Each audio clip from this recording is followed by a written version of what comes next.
போது சென்டரில் இருக்கக்கூடிய டஸ்ட் ஏதாவது இருந்தது அப்படின்னா 1 month ஆர் 2 monthsல ரிப்பீட் ஆகும். ஆனால் அடிக்கும் போது கிளியராக இருக்குங்க. இப்போ பாண்டிங் பண்ணும்போது எல்லாமே பிக்சர் கிளியராக இருக்கும். அடித்ததுக்கப்புறம் 1 மாதம் கழித்து லைன்ஸ் வந்துடுங்க. அதுதான் பாண்டிங் ரிப்பீட் அப்படிங்கிற ஒரு பிளாக் மார்க் இருக்குது.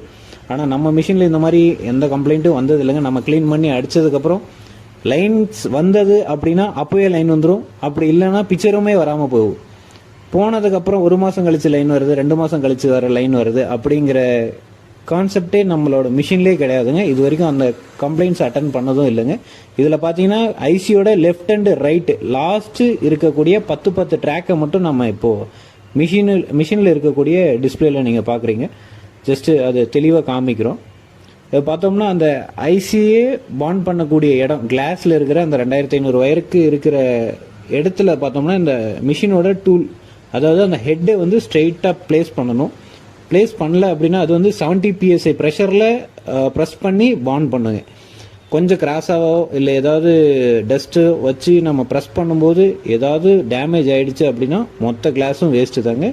கையிலேருந்து 5000 24 inches 2500 டிஸ்பிளே வருங்க. செகண்ட்ஸாக போட்டு கொடுக்கணும் அப்படின்னாலே கஸ்டமருக்கு பிரேக் ஆகிடுச்சு, இன்கேஸ் டஸ்ட்டு இருந்து பிரேக் ஆகிடுச்சு அப்படின்னாலும் நம்ம கையிலேருந்து தான் பண்ணுற மாதிரி இருக்குங்க. இதுவே 32 inches இப்போ நம்ம பாண்ட் பண்ணிட்டு இருக்கிறது வந்து 32 inches டிஸ்பிளே. இதுலையுமே ஏதாவது டஸ்ட் இருந்து பிரேக் ஆகிடுச்சு அப்படின்னா செகண்ட்ஸ் டிஸ்பிளே இருந்தால் போடலாங்க. அப்படி இல்லாட்டி புது டிஸ்பிளே தான் கஸ்டமருக்கு போட்டு கொடுக்குற மாதிரி ஆகிடும். நம்ம அது டஸ்ட் எல்லாமே கிளியர் பண்ணி நம்ம இப்போ பேஸ்ட் பண்ணுறோம். அலைன் பண்ணும்போது உங்களுக்கு தெரியும் பாருங்கள். அந்த கோல்டு கலரில் இருக்கிறது வந்து ஐசி நம்ம எடுத்துகிட்டு வந்து ஹோல்டரில் ப்ளேஸ் பண்ணி வைக்கக்கூடிய ட்ராக்ஸு. கீழே இருக்கிற ட்ராக் வந்து பார்த்தோம்னா கிளாஸில் இருக்கிறதுங்க. கிளாஸ்னால் அதாவது டிஸ்பிளேயில் இருக்கக்கூடியது. நீங்கள் கிளாஸ்ன்னு சொன்னீங்கன்னா எம்டி கிளாஸுக்கு எதுக்கு இவ்வளோ காசு அப்படிங்கிற மாதிரி நீங்கள் நிறைய பேர் கேட்டிருந்தீங்க. கிளாஸ்னால் நம்ம ஓப்பனாக சொல்கிறது அந்த டிவியில் கிளாஸுங்கிற மெட்டீரியல் ஒன்று இருக்கிறது இந்த டிஸ்பிளே மட்டும்தாங்க. டிவியில் டிஸ்பிளேங்கிறது மட்டும்தான் கிளாஸு, கிளாஸுங்கிறது மட்டும்தான் டிஸ்பிளேங்க.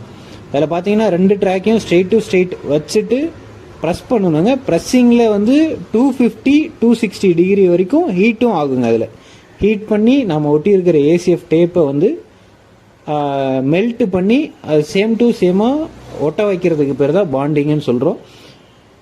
இதில் ஆக்சுவலாக நீங்கள் பாண்டிங் பண்ணும்போது 3 டைப் ஆஃப் ஸ்டேஜஸ் இருக்குங்க. எடுத்த உடனே ஒரே அந்த 250 டிகிரி செல்சியஸில் ஹீட் ஆகாதுங்க. பார்த்தோம்னா ஃபஸ்ட்டு 38 டிகிரி செல்சியஸ்லேருந்து ஸ்டார்ட் ஆகும். அது ஹெட்டோட டெம்பரேச்சரே ரெகுலர் டெம்பரேச்சரே அவ்வளோ ஹீட் வந்துடுங்க. அதுக்கப்புறம் பார்த்தோம்னா ஒரு 180 டிகிரி வரைக்கும் ஹீட் ஆகுங்க. அடுத்து செகண்ட் ஸ்டேஜ் பார்த்தோம்னா